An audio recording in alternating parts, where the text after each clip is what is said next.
इस लेक्चर के अंदर हम पेन टूल को पढ़ेंगे और पेन टूल मैं समझता हूँ कि ब्रोशर डिज़ाइन के लिए अंदर जो अगर पेन टूल ना होता तो हम ब्रोशर डिज़ाइन शायद बना ही ना सकते। इसमें जो कॉम्प्लिकेटेड अगर हमने डिज़ाइन बनाना है तो पेन टूल बहुत हेल्पफुल होता है और इस कोर्स के अंदर हम पेन टूल को ही ज़्यादा पढ़ेंगे, उसी पे फोकस होगा और उसी से हम ज़्यादा चीज़ें बनाएंगे। पेन टूल को ज़रा सीख लेते हैं कि पेन टूल है क्या और इससे हम कैसे काम करते हैं। थोड़ा-सा प्रैक्टिस की इसकी रिक्वायरमेंट होती है क्योंकि इसकी अगर आप प्रैक्टिस नहीं करेंगे थोड़े टाइम पीरियड के लिए तो आपको ये चीज़ समझ नहीं आएगी। तो ब्रोशर को डिज़ाइन करने से पहले जैसे पिछले लेक्चर में मैंने बताया था कि ब्रोशर हम डिज़ाइन करेंगे, ये वाला ब्रोशर डिज़ाइन करेंगे। तो ब्रोशर पे जाने से पहले मैं चाहता हूँ कि ये जो टूल है, पेन टूल, इस ब्रोशर के अंदर तो इतना यूज़ नहीं होगा, शायद यूज़ ही ना हो, मगर आगे आने वाले ब्रोशर्स के अंदर हम यूज़ करेंगे। तो पेन टूल को समझ लेते हैं। पेन टूल हमारे पास फ़ोटोशॉप के अंदर यहाँ पे मौजूद होता है पेन टूल के नाम से। हम इस पे क्लिक करेंगे और इसकी जो पहली चीज़ है कि हम सबसे पहले इसको क्लिक करते हैं कहीं भी। सपोज़ मैं इस वाइट स्क्रीन के ऊपर कहीं भी क्लिक करता हूँ। जैसे क्लिक करूँगा तो एक डॉट सा बना देगा वो। ये पहला डॉट तो बन गया, मगर जब मैं दूसरा क्लिक करूँगा कहीं पे भी तो मैं इसको ये एक लाइन क्रिएट कर देगा। मैं क्लिक करके इसको छोड़ूँगा नहीं, इसको होल्ड करके रखूँगा।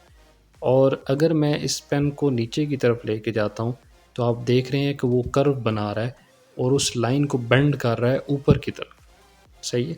मैंने अभी तक माउस राइट क्लिक छोड़ा नहीं है, मैंने उसको होल्ड करके रखा हुआ है। और अगर मैं इसी को ऊपर की तरफ लेके जाता हूँ, तो वो बेंड कर रहा है उसको ऊपर की तरफ और थोड़ा राइट की तरफ लेके जाता हूँ, तो वो बेंड थोड़ा कर रहा है नीचे की तरफ, ठीक है? ऊपर करता हूँ तो वो बेंड इस तरह कर रहा है, मैं थोड़ा राइट की तरफ लेके जाता हूँ तो प्रॉपर बेंड कर रहा है उसको। अगर थोड़ा इधर लेके आता हूँ थोड़ी इस तरह की शेप बना रहा है, इस तरह की शेप बना रहा है, ठीक है? तो मैं बेंड कर रहा हूँ, नीचे करता हूँ तो ऊपर की तरफ उसकी कर्व हो बन जाता है और ऊपर करता हूँ तो नीचे की तरफ उसका कर्व बन जाता है। यही एक बेसिक फ़ॉर्मूला है पेन टूल को समझने का, ठीक है? मैं एक इस तरह का कर्व बना लेता हूँ, ठीक है? ये कर्व बनाया, एक छोटी-सी शेप बना लेते हैं।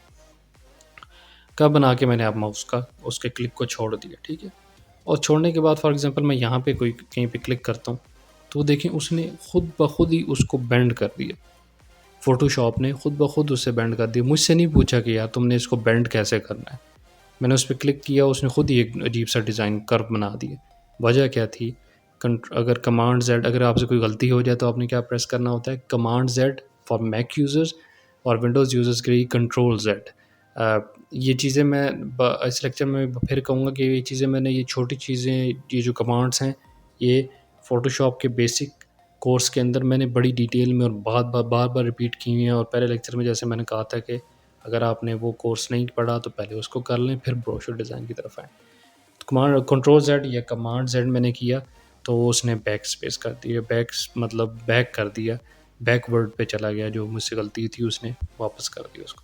तो अगर हम यहाँ पर अगर हम ये चाहते हैं कि हम खुद अपनी मर्ज़ी से कर्व बनाएँ, तो क्या करेंगे कि ऑल्ट को मैं होल्ड क प्रेस करके रखूँगा, ऑल्ट ऑल्ट बटन को कीबोर्ड पे प्रेस करके रखूँगा और जब मैं इसको प्रेस करूँगा तो आप देख रहे हैं कि अगर मैं ऑल्ट को छोड़ता हूँ तो एक लाइन है इस पेन टूल के नीचे। देखें पेन का जो आइकन है उसके नीचे एक लाइन आ रही है छोटी-सी।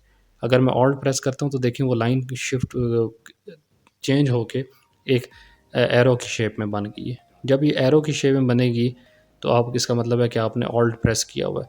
उसके बाद मैं अगर इस जो दूसरा पॉइंट मैंने बनाया था, ये जो दूसरा पॉइंट बना हुआ है, इस पे राइट क्लिक करूँगा तो इसका एक जो होल्ड हैंडलर है, इसको हम हैंडलर कहते हैं। पहले 2 थे, अब 1 हैंडलर था, बन गया है। इस एक हैंडलर डिलीट करने से फ़ोटोशॉप आपको ये इजाज़त देता है कि आप अपनी मर्ज़ी से एक और कर्व बना लो। अगर आप इस हैंडल को डिलीट नहीं करेंगे, यहाँ पे ऑल्ट प्रेस करके इसके दूसरे पॉइंट पे क्लिक नहीं करेंगे, तो ये हैंडल डिलीट नहीं होगा। इसका ये मतलब है कि आप फ़ोटोशॉप से कह रहे हैं कि वो अपनी मर्ज़ी का कर्व बना दे, ठीक है? मैंने डिलीट कर दिया। मैं अगर वापस इसी पॉइंट पे आता हूँ और इन पॉइंट्स को आपस में मिलाता हूँ, क्लिक करता हूँ, अब मुझे देखें फ़ोटोशॉप ने इजाज़त दे दी कि मैं अपनी मर्ज़ी की चीज़ बना रहा हूँ। मैं ऊपर की तरफ माउस ले गया, उसके नीचे की तरफ उसने कर्व बना दिया, ठीक है? और ये बन गया। अब ये पॉइंट्स ये इधर से जाके यहाँ पे जाके वापस इस पॉइंट पे मिल गया।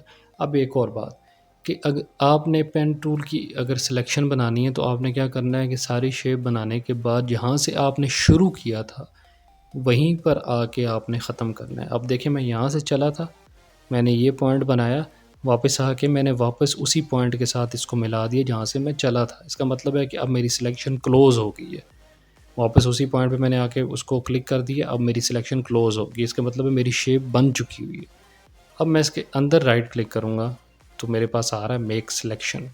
इस पे क्लिक करूँगा और ओके प्रेस करूँगा, तो देखें उसने वो सिलेक्शन बना दी है जो मैंने उसकी लाइन्स थी, वो सिलेक्शन में कन्वर्ट होगी।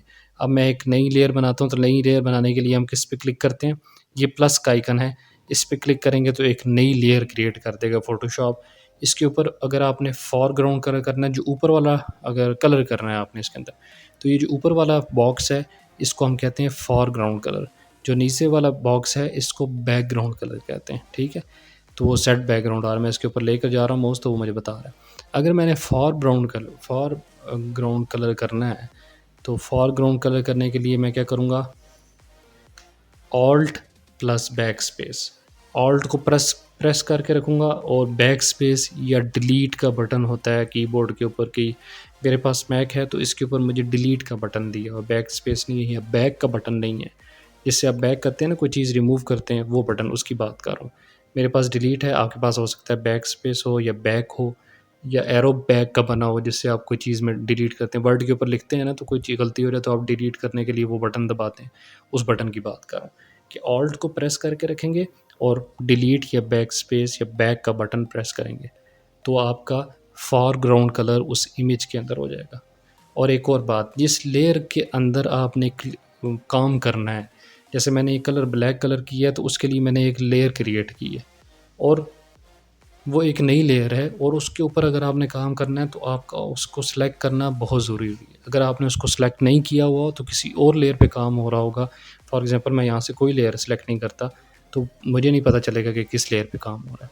तो जिस लेयर पे काम कर रहे हैं उसको सेलेक्ट करना ज़रूरी है, फिर उसके ऊपर कलर करें या कोई चेंजिंग करें। मैंने उस लेयर को सेलेक्ट करके रखा और फिर उसको एक कलर दे दिया, फ़ॉरग्राउंड कलर। अब मैंने अगर बैकग्राउंड कलर देना है, ये ग्रीन कलर देना है जो बॉक्स आपको नज़र आ रहा है, तो मैं क्या प्रेस करूँगा, कमांड प्लस डिलीट या बैक स्पेस। कमांड या control, command for Mac users और control for Windows user. Windows user control plus backspace या डिलीट या बैक का बटन दबाएंगे और Mac users command plus delete का बटन दबाएंगे, तो उनका बैकग्राउंड कलर हो जाएगा। अब ये तो हो गई हमारी कलर की और पेन टूल की बात। इसको हम पेन टूल को ये यहाँ पर समझाना था कि कैसे यूज़ करते हैं। हम जब ब्रोशर बनाएँगे और उसमें डिफरेंट कॉम्प्लिकेटेड चीज़ें आएँगी, तो अब मैं उसको उसमें आपको डिटेल से पेन टूल पढ़ाऊँगा। अब आपको सिर्फ मैंने इसकी थोड़ी-सी नॉलेज देनी थी और थोड़ी-सी नहीं, हमने बिल्कुल पढ़ ही ली है एक किस्म का, कि समझ आ गई। अब हम थोड़ी-सी कॉम्प्लिकेशन चीज़ें, जब शेप्स आएँगी और हम उनको पढ़ेंगे तो आपको बड़ी आसानी होगी और आपको बड़ी आसानी से चीज़ें समझ आ जाएँगी। आज के लेक्चर में इतना ही, मिलते हैं आपसे नेक्स्ट लेक्चर में, तब तक के लिए आपसे इजाज़त चाहूँगा। Thank you so much.